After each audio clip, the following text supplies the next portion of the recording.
সন্তান কোথায় যায় রাত কাটায়, কোথায় দিন কাটায়, কার সাথে মিশেছে, কোথায় গাঁজা খাইছে, কোথায় পতিতাবৃত্তি করেছে। তোমার মেয়েটা অন্যের বাসায় টেলিফোনের কল পাইয়া চলে গেছে, সেখানে ছেলের সাথে ব্যভিচার করে তুমি মা তুমি বাবা খবর রাখো নাই। যখন ধর্ষিতা হইয়া রক্ত বেশি যাইয়া বইরা গেছে, এখন তুমি কান্দ, প্রধানমন্ত্রীর কাছে আমি বিচার চাই, আমার মাইয়ারে দর্শন কইরা মারছে কেন? যখন দর্শন করলো তখন তুমি কোথায় ছিলা? যুবতী মেয়ে পরের বাসায় চলে যায়, সেখানে দর্শিতা হবে না তো হালুয়া রুটি খাবে নাকি?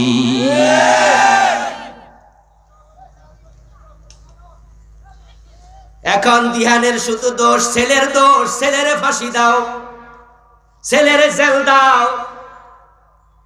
ছেলে আমার মাইয়াটারে মাইরা লাইছে কেন? আনুষ্কার মা তুমি কেন এখন কাঁদো? ও আনুষ্কার বাবা তুমি কেন কাঁদো? ওই দিহান নামে ছেলেটা তোমার বাসায় আইয়া যদি তোমার মেয়েরে দর্শন করত, তাহলে আমরা বুঝতাম ছেলের দোষ বেশি, মেয়েটা নির্দোষ। কিন্তু তোমার মেয়েটা তো ছেলের বাসায় যাইয়া উঠছে, এতে বোঝা যায় সে ধর্ষিতা হওয়ার জন্যই গেছে। বাবা রে বাবা, আগে শুনতাম ফোলাফান যায় আর মাইয়াও যায়, মেয়েটা ছেলের বাসায় হাজির হয়েছে, ধর্ষিতা হবে না তো হবে কি? কোন এলাকায় নাকি ভারতে একটা অঞ্চলে, সেখানে লোকজন রাস্তাঘাটে খোলামেলা জায়গাতে পসরা পায়খানা করে। ভারতের অধিকাংশ অঞ্চল এমন আছে যেখানে আপনার এখনো তারা টয়লেট বানায় না, রাস্তাঘাটে কাম সেরা। তো এলাকায় রীতি আছে, যদি কেউ রাস্তার পাশে বসেও কাপড় তোলা দিয়া তার হাজত সারে, কোনো অসুবিধা নাই। কিন্তু কেউ যদি তাকায় তাহলে মানুষ কত শরম নেই।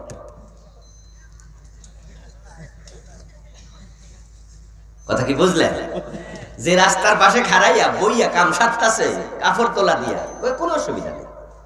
কিন্তু কেউ যদি ছাইয়া লায়, তো শরম নাই রে। আশ্চর্য আইন, আশ্চর্য আইন।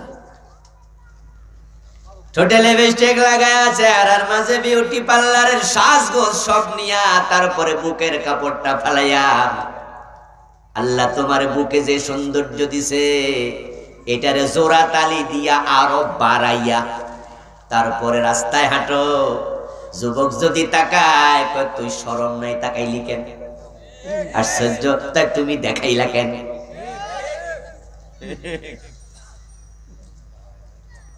আমার বন্ধু ঠিক আছে, আমরা তাকাবো না, আল্লাহ তাকাইতে মানা করছে, কিন্তু সাথে সাথে আবার যার সম্পদ আছে, সৌন্দর্য আছে, তাকে ঢেকে রাখার কথাও কোরআনে আছে না নাই?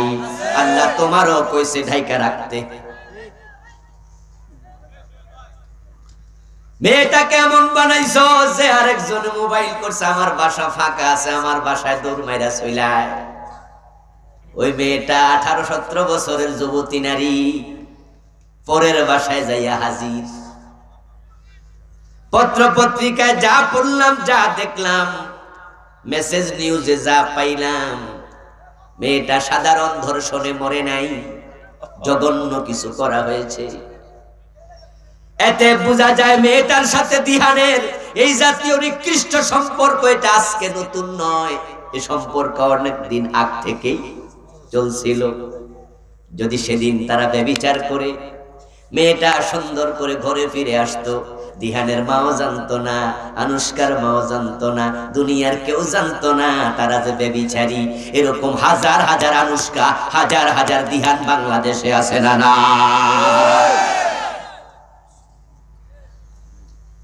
তারা কারা? তারা আপনার আমার সন্তানের মতোই, তারা আসমান থেকে হুট করে এসেই জমিনে বড় হয়ে যায়নি, তারাও মায়ের পেট থেকে আসছে, বাবার ঔরস থেকে এসেছে। যারা দর্শনকারী হয়, মদপানকারী হয়, ডাকাত হয়, চোর হয়, তারা কেউ দুনিয়ায় চোর, ডাকাত, মদপানকারী, দর্শনকারী হিসাবে আসে নাই। তারা ছোট্ট ছিল, তারা খারাপ হওয়ার পিছনে তাদের মা বাবার দায়ভার আছে না নাই?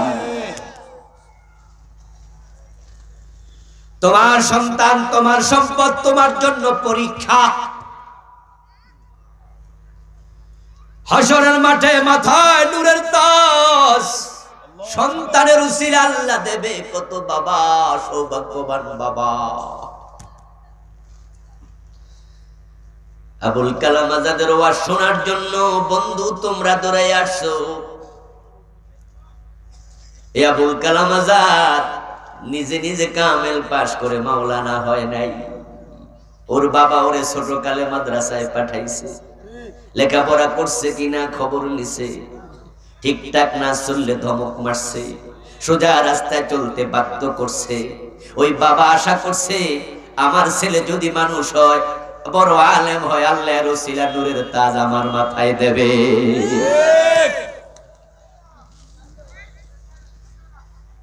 আমির হামজা এমনি আমির হামজা হয়ে যায় নাই, তারেক মনোয়ার এমনি তারেক মনোয়ার হয় নাই, মামুনুল হক এমনি মামুনুল হক হয় নাই, আল্লামা সাইদি নিজে নিজে সাইদি হয় নাই। তাদের প্রত্যেকের পিছনে মা বাবার ভূমিকা আছে না না?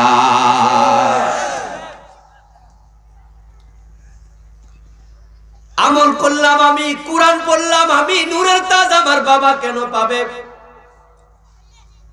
قال النبي صلى الله عليه وسلم من قرأ القرآن وعمل بما فيه يلبس والداه يوم القيامة تاجا زوره أحسن من زوء الشمس أو كما قال النبي عليه الصلاة والسلام। বিশ্বনবীর বক্তব্য, যে কোরআন পড়বে, যে কোরআন আমল করবে, কোরআনের আলেম হবে, কোরআনের আমলকারী হবে, ওই ব্যক্তির পিতার মাথায় নূরের তাজ। আশ্চর্য, আমল করলো কে, টুপি পাইলো কে?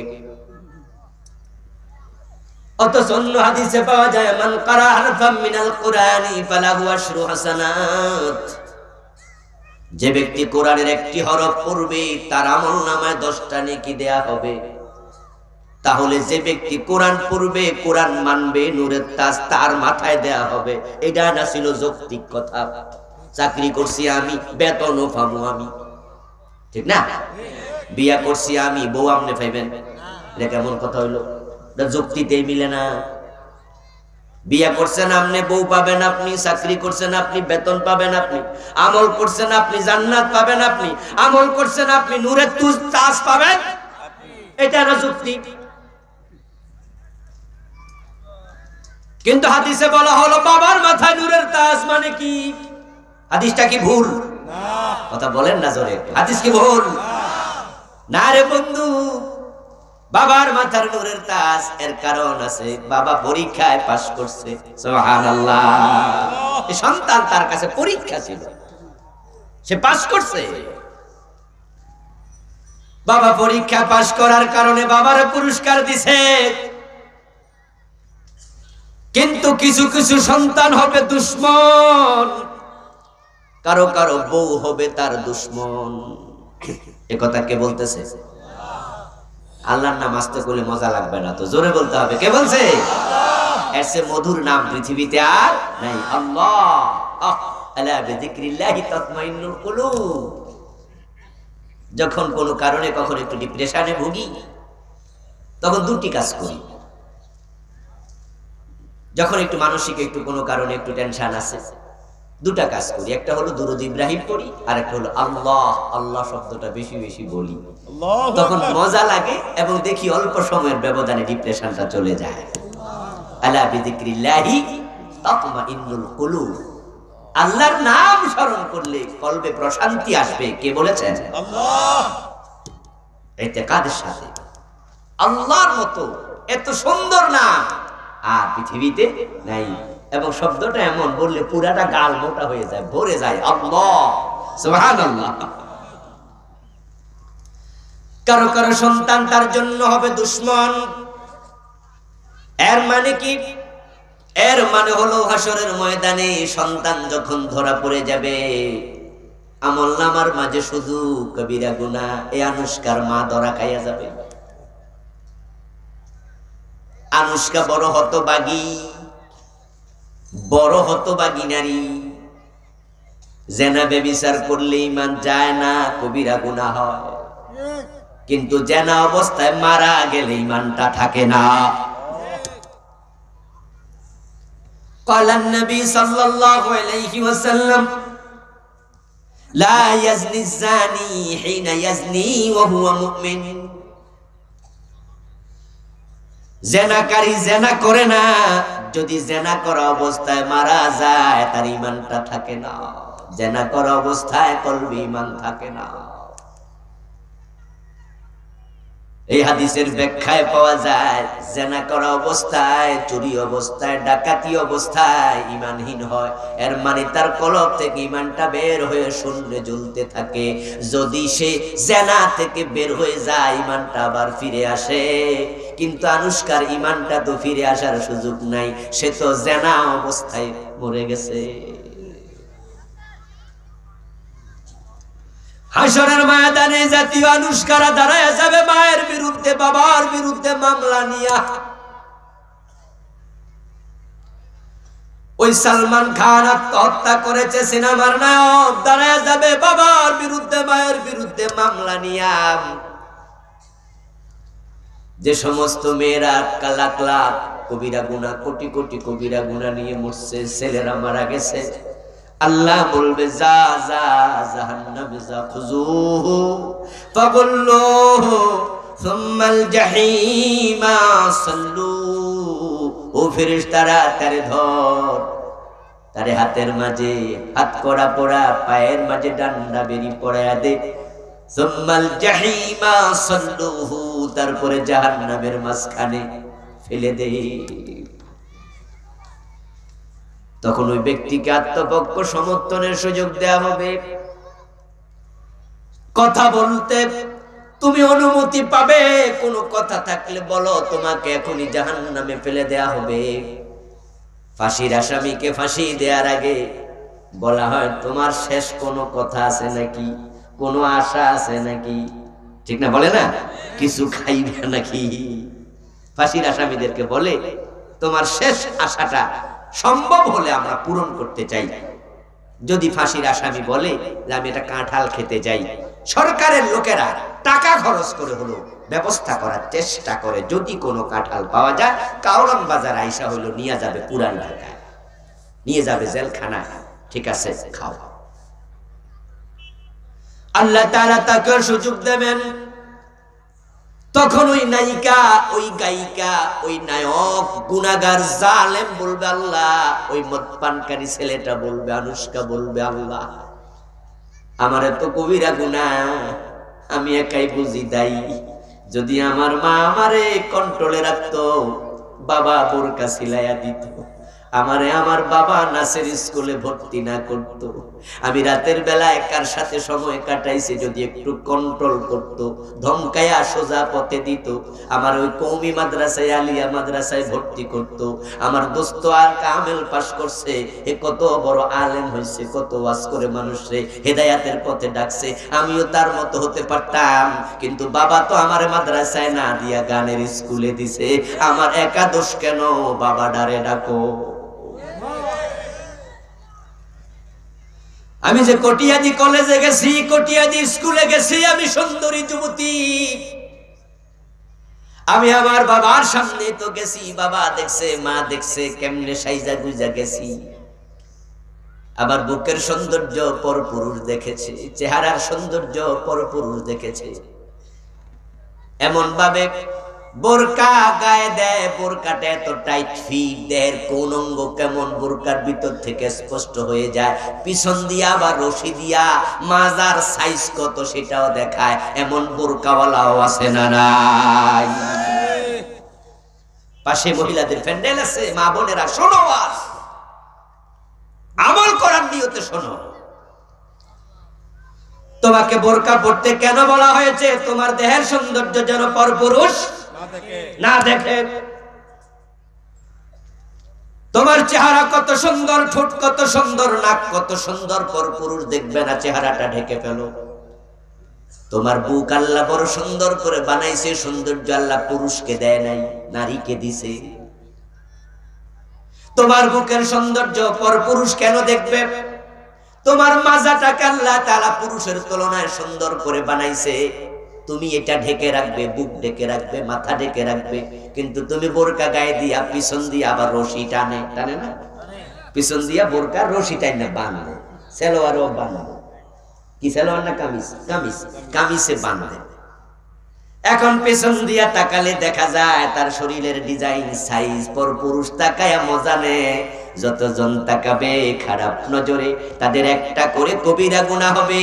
1000 লোক যদি তাকায় তাদের ইন্ডিভিজুয়াল 1000 একটা কবিরা গুনাহ, আর তোমার নিজের একাই হবে 1000 কবিরা গুনাহ। এই হাজী সাহেব বাবা, তুমি কি দেখোনি তোমার মেয়ে সুন্দরী কলেজে যায়, ক্রস ওড়না, ক্রস ওড়নাটা এইভাবে বুকের উপরে ক্রস কইরা দে, বুকের দুই পাশ থেকে মানুষ দেখে, দেখে না?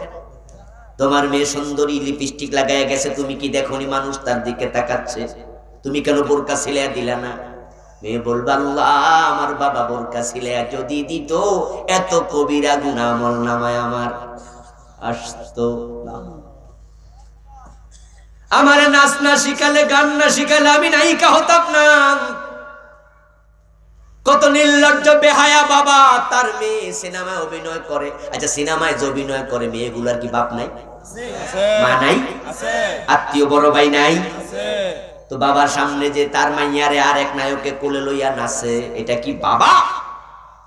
হতভাগা নির্লজ্জ বেহায়া বাবা। হাসরের ময়দানে মেয়েটা বলবে বাবারে ডাকো। আমি আরো আশ্চর্য হই যখন স্বামী বিয়ে করার পরে বউ অভিনয় করে। এমন স্বামী আছে, বউরে কয় সালাইয়া যাও। আস্তাগফিরুল্লাহ। এই যে মৌসুমী নামে একটা আছে, এটার বাচ্চাও নাকি বয়স হয়ে গেছে 25 বছর। এইভাবে আরো যে নায়িকারি আছে অধিকাংশ গুলা বিয়া হইয়া গেছে। আমি বুঝি না রুচিটা কোথায় গেছে।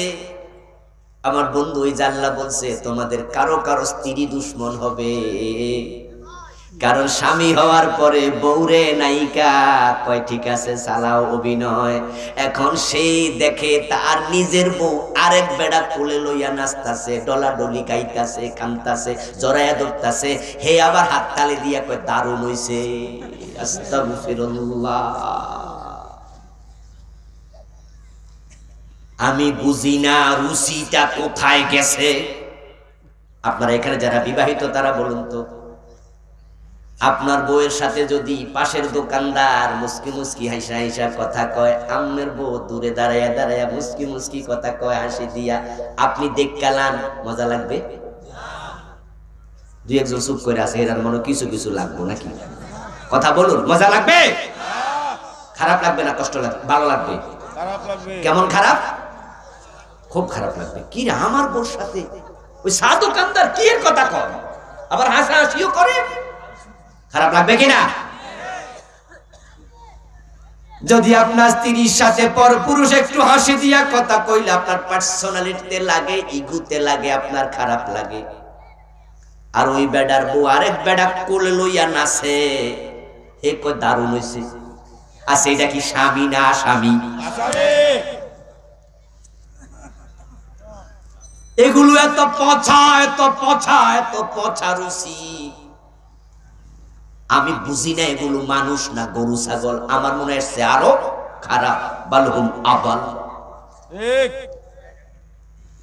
ওই বউটা বলবে আল্লাহ আমার স্বামীরে ডাকো। আমার স্বামী যদি বিয়ের সাথে সাথে আমাকে অর্ডার করতো এখন থেকে আর অভিনয় চলবে না। আমি ফজরের টাইমে ঘুমিয়েছিলাম, আমার স্বামী মসজিদে গেছে, নামাজ পড়ছে, ফজরের নামাজ কাজা করে নাই, কিন্তু আমি পড়ি নাই। স্বামী চাইলে আমারে কানে টান দিয়া উঠাইতে পারতো, আয় ওঠো নামাজ পড়ো, পানি ছিটাইয়া দেবে চেহারার মাঝে, অজুর পানি, অজুর পানি। অজু করে বের হয়েছে ওয়াশরুম থেকে, অজুখানা থেকে, বউটা শুয়ে আছে, বউর কাছে এসে দাড়ি থেকে এভাবে হাত দিয়া পানি নিয়ে বউর চেহারায় ছিটাইয়া দিবা, সুন্দর করে তার মাথার মাঝে হাত বুলাইয়া দিবা, হাতে ধরে টান মারবা, ওঠো ওঠো নামাজ পড়ো, আমি মসজিদে যাচ্ছি। মসজিদ থেকে ফিরে এসে যদি দেখো এখনো শুয়ে আছে, কম্বল টেনে পালাইয়া দিবা, জোর করে তুলে নামাজ পড়াইবা, বেনামাজি হতে দেবা না। তুমি পরীক্ষায় পাস, তোমার বউ একটা পরীক্ষা ছিল, পাস করে ফেলেছো, কিন্তু বউটা বেনামাজি, ছেলেটা বেনামাজি, মেয়েটা বেনামাজি। হাসরের দিন বলবো আল্লাহ আমার স্বামীরে ডাকো। আমার স্বামী তো আমারে লইয়া বাজারে গেছে, মোটরসাইকেলের পিছনে বসায়া আমি সেজে গুজে বের হয়েছি, কত পুরুষ তাকাইছে। আমার স্বামী বাধা দিলে আমি এত কবিরা গুনাহগার হতাম না। আল্লাহ আবার বলবে ওকে স্বামী কই রে, তুই এখানে আয়। এখন তুই আর স্বামী না, তুই হয়ে গেছস আসামি। কাম হিয়ার, আয় এখানে, টালবে না। স্বামীকে স্ত্রীর সামনে দাঁড় করানো হবে, সন্তানের সামনে বাবাকে দাঁড় করানো হবে। এবার সন্তান এবং স্ত্রী কি বলবে কোরআন থেকে শুনুন। তারা বলবে নাজআলহুমা তাহতা আকদামিনা লিয়াকুনা মিনাল আসফালিন। হে আল্লাহ, জাহান্নামে তো আমরা যেতেই হবে, যে অপরাধ করেছি, তবে আমার বাবারে আমি পায়ের তলায় রাখতে চাই। নাউজুবিল্লাহ বলবেন না? নাউজুবিল্লাহ। কোথায় রাখতে চায়? পায়ের তলায়। নাজআলহুমা তাহতা আকদামিনা, পায়ের নিচে রাখতে চাই। আমার স্বামীকে ডাকো, আমার স্বামীকে পায়ের তলায় রাখতে চাই। লিয়াকুনা মিনাল আসফালিন, আজকে তারা পদদলিত হোক।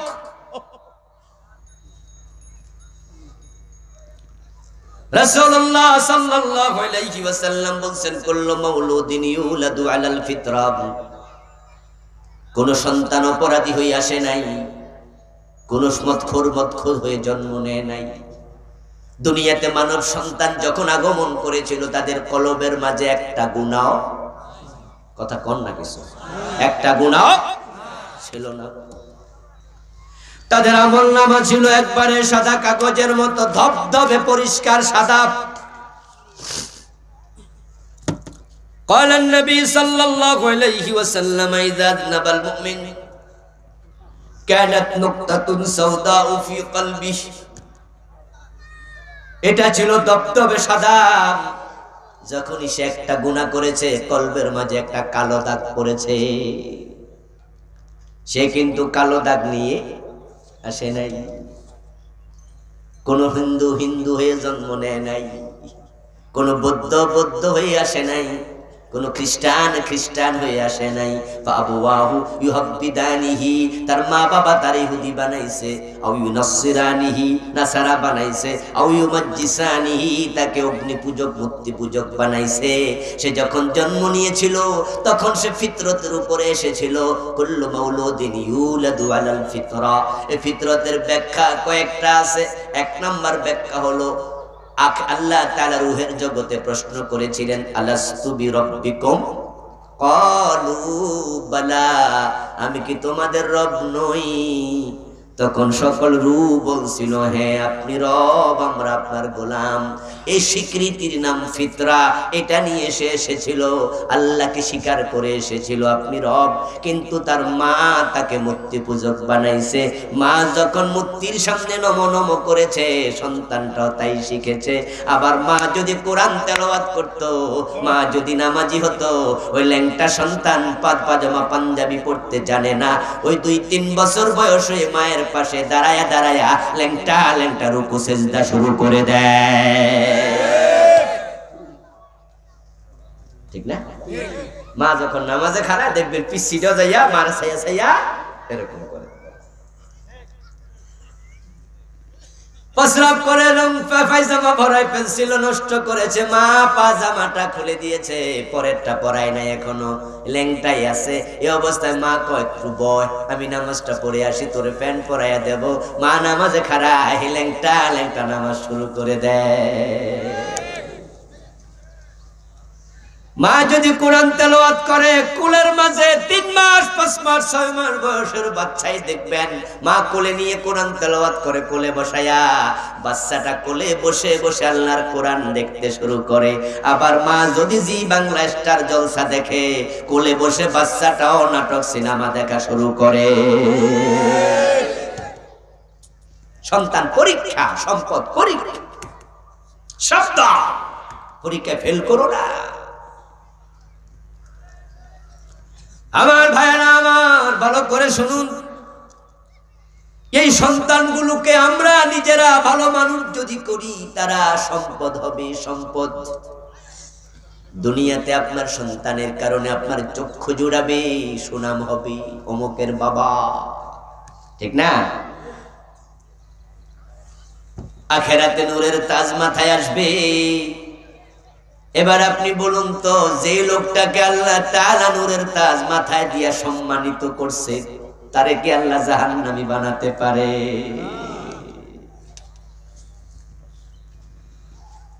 আসলে আখেরাতে মুক্তির জন্য বড় প্রয়োজন আপনার ভালো একটা মন, ভালো একটা হৃদয়, ভালো চিন্তার মানুষ হন। আল্লাহরে ইবাদত দিয়া খুশি করে জান্নাত পাওয়া বড় কঠিন, কারণ তার ইবাদত করার মাখলুকাত অভাব নাই। তাকে সেজদা করতেছে আল্লাহর এমন ফেরেশতা যারা জন্মের পরে, সৃষ্টির পরে সেজদায় গেছে, কিয়ামত পর্যন্ত মাথা তুলবে না। আপনি কয় লম্বা ইবাদত করবেন, কয়টা তাসবিহ করবেন, কতটুকু লম্বা? আমার ভাইয়ের আল্লাহর জিকির করতেছে ফেরেশতারা, এমন তাসবিহ পড়ে, কেউ দাঁড়ায়া, কেউ রুকুতে, কেউ সেজদায়, কেউ বসে। আল্লাহ বলছে কুমু ওয়াসাব্বিহু হাত্তা মুরাকুম মাররাতান উখরা, ও ফেরেশতারা তোমরা দাঁড়ায়া দাঁড়ায়া তাসবিহ পড়ো, আমি দ্বিতীয় অর্ডার না করলে পা নাড়াইও না। ওই ফেরেশতাগুলো এক দাঁড়ানোতে কিয়ামত হবে, জিকির বন্ধ করবে না। আপনি কয়দিন জিকির করবেন, কয়বার করবেন? আল্লাহকে আপনি খুশি করেন টেকনিক কইরা, বুদ্ধি কাজে লাগায়া। কেমনে খুশি করা যায়? মা বাবার খেদমত করলে আল্লাহ তাড়াতাড়ি খুশি হয়। সন্তান দিনের আলেম বানাবেন, দিনের কাজে লাগাবেন, সম্পদ কাজে লাগায়া মরে যান। কবরে শুয়ে শুয়ে সওয়াব পাওয়া যায়, অটোমেটিক আপনার অ্যাকাউন্টে যোগ হবে, এমন কিছু সিস্টেম ইসলামে আছে না নাই? ইযা মাতাল ইনসান ইনকাতা আনহু আমালুহু, মানুষ মরে যাবে, আমল নামা ক্লোজ হয়ে যাবে। ইল্লা মিন সালাসা, তবে তিনটা অ্যাকাউন্ট 24 ঘন্টায় কখনো ক্লোজ হয় না। আমাদের দেশে কিছু কিছু কোম্পানি, আপনার ব্যাংকের এটিএম বুথ আছে, এখন প্রায় ব্যাংক এগুলা চালু করে দিছে। 4টা বাজে যাবেন, টাকা জমা দিতে পারবেন না, 4টার পরে তুলতেও পারবেন না। গেলে দেখবেন ব্যাংকগুলোর গেট বন্ধ, ভিতরে অফিসাররা কাজকর্ম করছে, কয় ক্লোজিং চলছে। আপনি চাইলেও টাকা তুলতে পারবেন না, জমা দিতে পারবেন না, আগামী দিন আইসেন, অফিস আওয়ার শেষ। কিন্তু এটিএম বুথে 24 ঘন্টায় টাকা তোলার সুযোগ আছে না নাই? কোম্পানি গ্রাহকের জন্য সুবিধা করে দিছে, কারণ রাতের 3টা বাজেও টাকা দরকার হবে, হাসপাতালে রোগী চিকিৎসা হবে, হাসপাতালে এই মুহূর্তে নেওয়া লাগবে, অপারেশন জরুরি ভাবে করা লাগবে, টাকা নাই। কিন্তু হাসপাতালে গেলে তো আগে টাকা জমা দেও, তারপরে চিকিৎসা, ঠিক না? বিভিন্ন টেস্ট যখন করেন, টাকা কি পরে নেন আগে নেন? আগে টাকা জমা দিয়া যান, স্লিপটা নিয়ে আসেন যান। তো কোম্পানি কয় তাহলে এটিএম বুথ খুলে দিলাম, এখন 24 ঘন্টা খোলা। এটিএম বুথের মাধ্যমে এখন টাকা জমাও দেয়া যায়, টাকা আবার তোলাও যায়, সুযোগ আছে। আমার আল্লাহ তাআলা তার বান্দাদের জন্য কিছু এটিএম বুথের সিস্টেমে এমন আমল নামা রাখছে, যেটা কিয়ামত পর্যন্ত ক্লোজ হবে না। আপনি মরে যাবেন, ও বন্ধু, রেখে গেছেন কোটি কোটি টাকা, এগুলো মানুষ বাগজত করে খেয়ে ফেলবে, তারা নেবে, কোনো সওয়াব নাই, আপনি পাইলেন না, সাদাকায়ে জারিয়া। কিন্তু সেই টাকা থেকে কিছু টাকা দিয়া যদি একটা মসজিদ বানায়া দেন, একটা মাদ্রাসা বানায়া দেন, একটা ব্রিজ করে দেন, জনসেবার কাজ করেন, যতদিন এই মসজিদ থাকবে ওই আমল নামায় সওয়াব কিয়ামত পর্যন্ত যেতেই থাকবে। কি সুযোগটা আল্লাহ করে দিছে! কিন্তু আপনাকে আল্লাহ টাকা দিছে, এই কামটা আপনি করলেন না, দোষটা আল্লাহর না আপনার? কথা কয় না কেন ভাই? দোষটা কার? সুযোগ তো আপনার ছিল। আপনার সন্তান আল্লাহ দিছে। সন্তান কে দেয়? আল্লাহ। কথা বলেন আবার, কে দেয়? আল্লাহ। আপনি সন্তান পাইছেন নিজে নিজে? অসম্ভব। কোটি কোটি টাকার মালিক একটা সন্তান হয় না, মনো আছে না? না, 10টা বছর চলে গেল, 20 বছর চলে গেল। আরে সিলেটে কয়দিন আগে এক জায়গায় একটা মাহফিল করতে গেলাম, একজন মুরব্বীর সাথে দেখা হলো। রাতের বেলা আমাদের রাখলেন, খাওয়ালেন, খুব আদর যত্ন করলেন, নাস্তা পানি করাইলেন। দাড়ি ফাঁকা মুরব্বী। তো আমি জাস্ট এক পর্যায়ে কিউরিসিটি বললাম যে আপনার সন্তান টন্তান কে কি করে? এত আদর করতেছে, একটু খোঁজ খবর নিচ্ছি। বলল সন্তান তো নাই। কত সুন্দর বাড়ি, বর্তমান স্পিকার শিরিন শারমিন চৌধুরী, উনার আত্মীয়, খুব নিকট আত্মীয়, ক্ষমতাওয়ালা মানুষ, টাকাওয়ালা মানুষ, সন্তান নাই। 1000 কোটি টাকার মালিক, সন্তান নাই, এমনও আছে। আহা, যদি কোটি টাকা খরচ করলে সন্তান হতো, তারা সেটা করতে রাজি ছিল। আল্লাহ তাআলা সূরা আল ওয়াকিয়াতের জন্য বলছেন, আফারাআইতুম মা তুমনুন আনতুম তাখলুকুনাহু আম নাহনুল খালিকুন। ও স্বামী, তুমি স্ত্রীর বিছানায় গিয়েছো, তাকে সঙ্গে নিয়েছো, সঙ্গ দিয়েছো বটে, কিন্তু তার পেটের বাচ্চা কিন্তু তুমি বানাও নাই। বানাইছে কে? আল্লাহ। আনতুম তাখলুকুনাহু আম নাহনুল খালিকুন। আল্লাহ প্রশ্ন করে, তোমরা বানাও না আল্লাহ বানায়? কে বানায়? আপনার আল্লাহ তাআলা সন্তান দিয়েছে, এটা পরীক্ষা ছিল। যদি আপনি তাকে মাদ্রাসায় পাঠাইয়া দিতেন, আলেম বানাতেন, আলেম বানায় আলেম পাশ করাইয়া ফাজেল কামেল পাশ করানোর সাথে সাথে ডাক্তার হওয়া যায়, ইঞ্জিনিয়ার হওয়া যায়, অফিসার হওয়া যায়, ম্যাজিস্ট্রেট হওয়া যায়। মাদ্রাসা লাইন আলেম পাশ করে ইউনিভার্সিটির প্রফেসর হওয়ার সুযোগ আছে না নাই? আছে। ডাক্তার হওয়ার সুযোগ আছে না নাই? সে নামাজ পড়বে, কোরআন পড়বে, মানুষকে দিনের কথা বলবে। আপনি আপনার সন্তানকে দাওরা মাদ্রাসার মুহতামিম বানাবেন, মুহাদ্দিস বানাবেন, কামেল মাদ্রাসার মুহাদ্দিস বানাবেন। আপনার সন্তান হাজার হাজার মানুষকে দিন শিখাবে। এগুলা হলো উত্তম কাজ। এমন কাজ আপনি এবার মরে যান, আপনার সন্তানের কারণে তাকে সে যত মানুষকে শিখাবে দিন, তারা যতজন আমল করবে, সে শিখেছে সে আরেকজনকে শিখাবে, সে শিখেছে সে আরেকজনকে শিখাবে। এইভাবে যতদিন এই তরতিব চলতে থাকবে, আপনি কবরে বসে সওয়াব পেতে থাকবেন।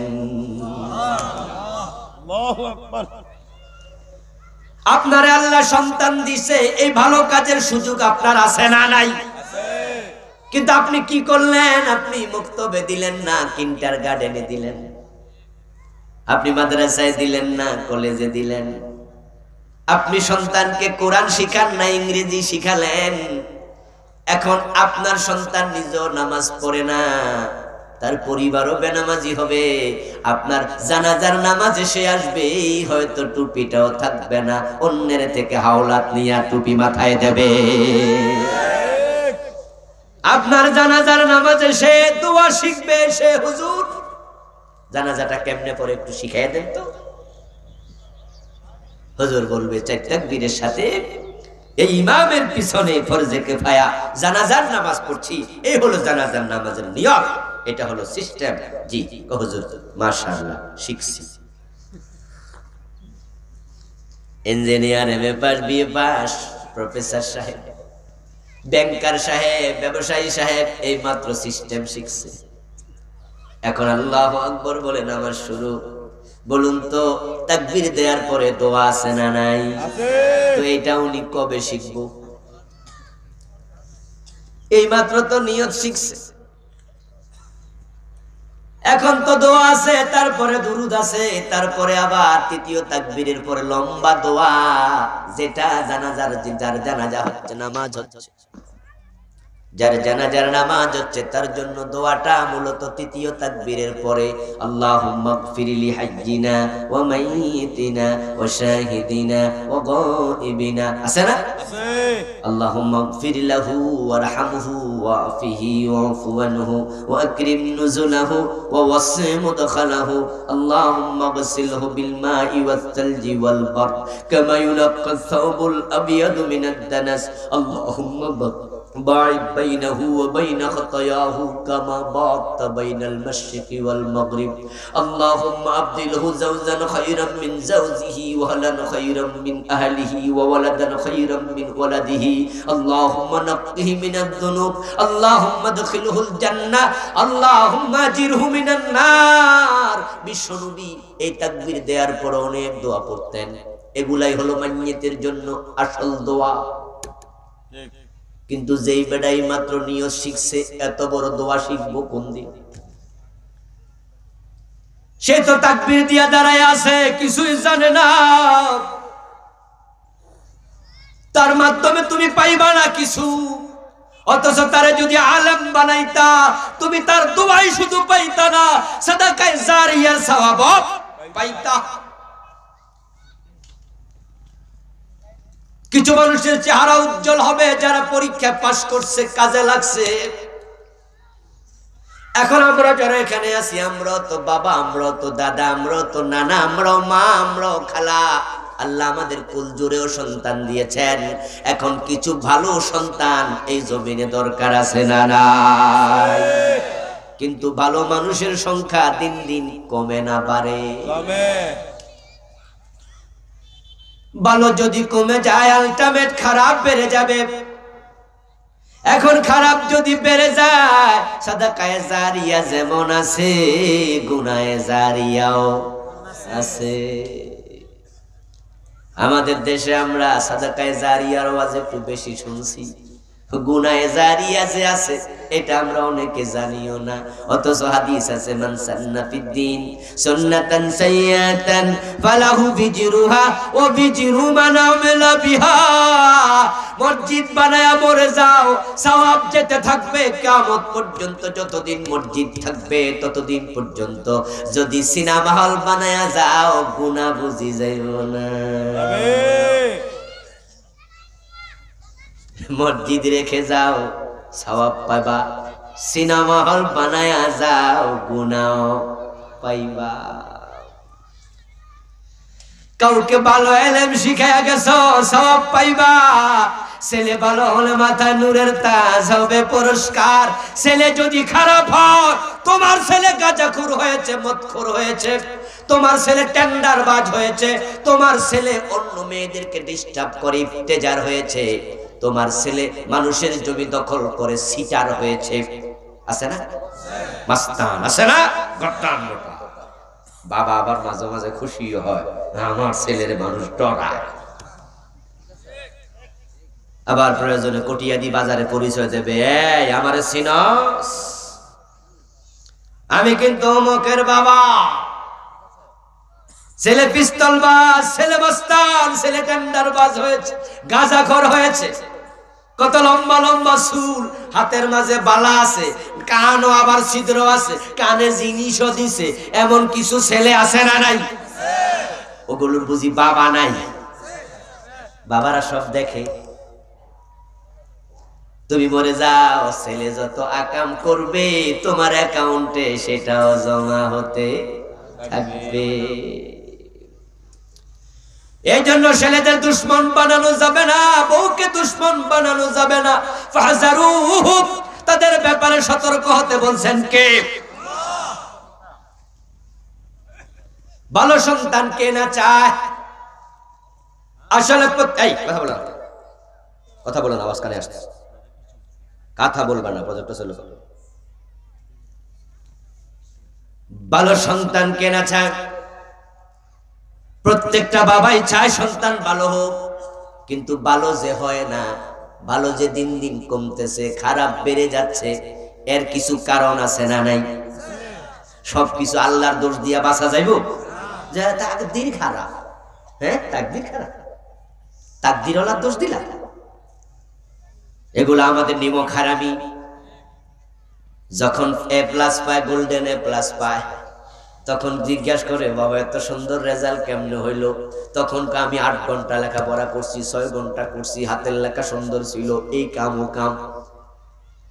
ও পরের বছর রেজাল্ট খারাপ, তাকদির খারাপ। তো আগের বছর যে রেজাল্ট ভালো, তাকদির ভালো, এটা কেন কইলা না? তখন ক্রেডিট নিছো নিজে, আর আজকে খারাপ হওয়ার পরে দোষ দাও আল্লাহর তাকদির ওয়ালারে। খারাপ সন্তান বেড়ে যাচ্ছে কেন? এর কারণ হলো কামা তাদিনু তুদান। দুনিয়ার নিয়ম হলো যেমন কর্ম তেমন ফল। ইন্নাকা লা তাজনি মিনা শাওকিল ইনাব, বিখ্যাত আরবি প্রবাদ। তুমি কাঁটাওয়ালা গাছ রোপণ কইরা আঙ্গুর ফল আশা করিও না। আম গাছ লাগাইলে সেখানে জাম হবে না। সন্তানরা হলো মা বাবার কাছে কাঁচা মাটির মতো, কুমারের কাছে কাঁচা মাটি যেমন, ওই আপনার কোলের সন্তান আপনার কাছে ঠিক তেমন। কুমার কাঁচা মাটি দিয়া গটি বানায়, বাটি বানায়, লোটা বানায়, ডাকনা বানায়, ডেকসি বানায়, পাতিল বানায়, কলস বানায়। একই কাঁচা মাটি, এক একটা এক এক রকম হইছে। মাটির মন মতো না কুমারের মন মতো? কুমার চাইছে গটি বানাবো, তাই এমন ভাবে বানাইছে গটিয়ে হইছে। কুমার চাইছে আর একটু কাঁচা মাটি, এটা দিয়া গটি বানাবো না, এটা দিয়া বানাবো পাতিলের ঢাকনি হইছে। আপনি ছেলেরে মেডিকেল কলেজে ভর্তি করছেন, সে তো ডাক্তারি হবে। আর একটার ইঞ্জিনিয়ারিং কলেজে ভর্তি করছেন, সে ইঞ্জিনিয়ার হবে। আর একটার মাদ্রাসায় ভর্তি করছেন, সে আলেম হবে। এখন আপনি কি বানাতে চান? ছেলের দোষ দিয়া লাভ নাই, এটা সিদ্ধান্ত আপনাকে নিতে হবে।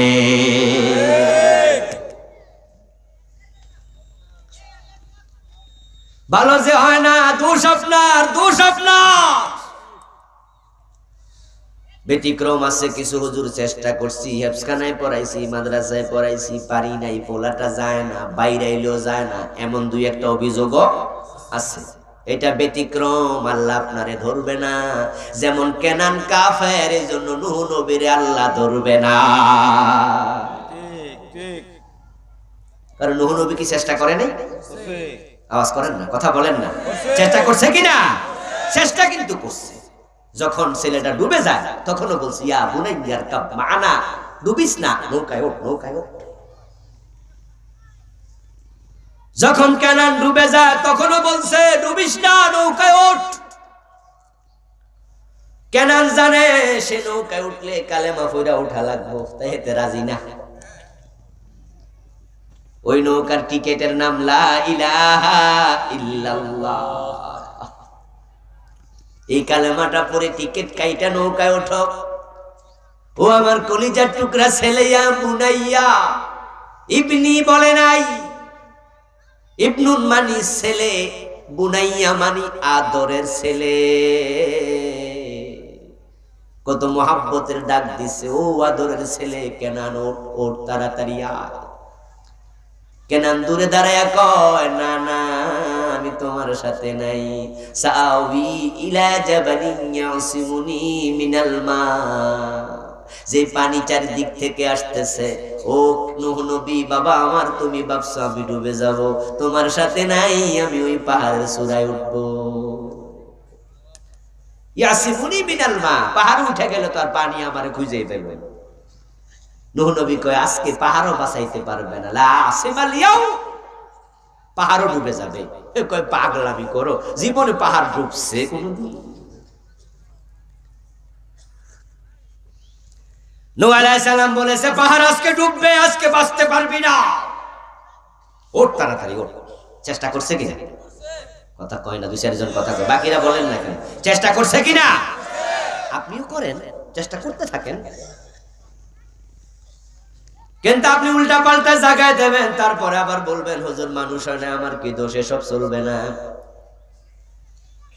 একজন মহিলা তার বাচ্চা নিয়ে আমার বাসায় আসছে, আমি বাসায় নাই। আমার ওয়াইফের কাছে ওনারে পাইছে, পাইয়া কয় হুজুরের কাছে একটু দোয়া চাইয়েন, আমি আসছি বলবেন আমার সালাম দিয়ে, তারপরে হুজুরকে বলবেন আমার ছেলের জন্য দোয়া করতে, আমার ছেলে যেন হুজুরের মতো একজন বড় আলেম হয়। যদি আমি বড় নই, ওই মহিলা বলতেছে হুজুরের মতো বড় আলেম বানাইতে চাই, দোয়া করতে বলিয়েন, আমি পাইলাম না। তা আমার ওয়াইফ জিজ্ঞাসা করে ছেলে পরে কই? ওই হাই স্কুলে, রেডিও কলোনি হাই স্কুল, এটার নাম আর কি, কই রেডিও কলোনি হাই স্কুলে। আমার বন্ধু আমার কাছে এবার দোয়া চাইলো, আমার ওয়াইফও মনে মনে হাসছে, বেশি কিছু আর বলে নাই। তা আমি কইলাম সিটাঙের গাড়ি তুইটা যদি কো আল্লাহ আমারে ডাকা নিও হইব, পরে কয়া দিব আমি তো চেষ্টা করছি। আসলে এটা নয়, যথাযথ চেষ্টা দরকার আছে না নাই? যথাযথ চেষ্টা করে এবার দোয়া শুরু হবে। আগে বিয়াটা করো, তারপরে এবার ক আল্লাহ আমার বাচ্চা দাও। তুমি বিয়া করার আগে যদি কো বাচ্চা চাইছি, আল্লাহ দেয় না। কোন সন্তান খারাপ হয়ে আসে নাই, খারাপ হওয়ার জন্য আপনি দায়ী। এই পুরা কটিয়াদি থানায় যত আলেম আছে, যত মাদ্রাসার শিক্ষক আছে, মসজিদের ইমাম খতিবেরা আছে, তালিকা করেন, করে করে সাক্ষাৎকার নেওয়া শুরু করেন। কয়জন কামেল দাওরা পাস হুজুরের ছেলে মদ খায়? যদি আলেম পাওয়া যায় ৫,০০০, তাদের সন্তান মদ খায় এমন ২-১ জন পাওয়া খুব জটিল, খুব জটিল। পাবেন না, পাবেন না, কারণ আলেমের সন্তান মদ খাবে কেমনে? আলেমরা তো মদ খায় না, আলেমরা তো বিড়ি টানে না। ২-১টা যদি পান সেটা কেনানের মতো, ঠিক না?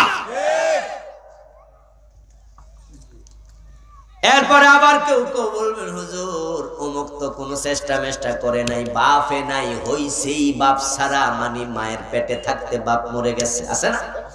হুজুর ও যে বড় আলেম হয়ে গেছে, আমনে কোন আমরার দোষ, হে হইল কেমনে? আমি বলবো এটা হলো ইব্রাহিমের বাবার মতো, বাবা কাফের, আল্লাহ ছেলেরে নবী বানায়া দিছে। এগুলো রেয়ার কেস, এক্সেপশনাল ম্যাটার। ২-১টা ব্যতিক্রম হবে, ব্যতিক্রম উদাহরণ হয় না। আপনার সন্তান ভালো হোক যদি আপনি চান, তাহলে আমি আপনাকে কয়েকটা টিপস দিয়ে যাই। আমার মায়েরা, আপনারাও চান সন্তান ভালো হোক। ভালো সন্তান চাইলে আপনাকে উদ্যোগী হওয়া লাগবে, কারণ বলছিলাম সন্তান কাঁচা মাটির মতো, তাকে আপনি চাইলে সারও বানাইতে পারবেন, চাইলে হুজুরও বানাইতে পারবেন। প্রথম কাজ হবে সন্তানের জন্য আল্লাহর কাছে মন খুলে দোয়া করা, বেশি বেশি দোয়া, বেশি বেশি দোয়া। কারণ ভালো মন্দ যাই হয় না কেন, প্রত্যেকটাতে আল্লাহর কুদরত আছে না নাই? আপনি বলেন না আল্লাহ তুমি যদি মুশরিক আজরকে ইব্রাহিমের মতো সন্তান দিতে পারো, আমি তো মুশরিক নই, আমি তো মুমিন, আমি তো তোমার গোলাম, আমি তো তোমারে ভালোবাসি, আল্লাহ তুমি আমারও একটা নেক সন্তান দাও। বারবার বলতে থাকলে আল্লাহ যদি টিক চিহ্ন দিয়ে দেয়, আপনার ছেলে ইমাম আবু হানিফার মতো, ইমাম বুখারীর মতো বড় আলেম হতে পারবে। নবী আর আসবে না, কিন্তু ইমাম বুখারীর মতো আলেম আসবে না, এমন কথা তো কোরআন হাদিসে নাই। এই জন্য আল্লাহ দোয়া শিখাইছে, বাবা দোয়া করো, রব্বানা হাব লানা মিন আজওয়াজিনা ওয়া যুররিয়াতিনা কুররাতা আয়ুন ওয়াজআলনা লিল মুত্তাকিনা ইমামা। সুবহানাল্লাহ। আল্লাহ তাআলার বক্তব্য, আপনি আল্লাহর কাছে বলবেন আল্লাহ এমন সন্তান দাও যেন চোখটা জুড়ায় যায়। অনেকে আছেন সন্তানের ভালো করার চেষ্টায় অতিষ্ঠ, ভালো করতে চান, ভালো হচ্ছে না, পড়ে না, অমনোযোগী, দুষ্টামি করে। অনেকে দোয়া চায় হুজুর ছেলেটা মোবাইলে এত বেশি গেম খেলে ফিরাইতে পারি না, স্কুলে পাঠাই, মাদ্রাসা পাঠাই, যাইতে চায় না। আমরা তখন বলি আল্লাহর কাছে বেশি বেশি দোয়া করতে থাকেন, বেশি বেশি দোয়া করতে থাকেন। আল্লাহ দোয়া কবুল করলে মানুষের অন্তর আল্লাহর 2 আঙ্গুলের মাঝখানে, চাইলে তিনি আবার ফিরিয়ে দিতে পারেন। মা বাবার দোয়া কবুল হয়, কবুল হয়। ইব্রাহিম দোয়া করছে না, রব্বি হাবলি মিনাস সালিহিন, আল্লাহ একটা নেক সন্তান দাও। আল্লাহকে ঠিক আছে যাও ইসমাইলকে দিয়ে দিলাম।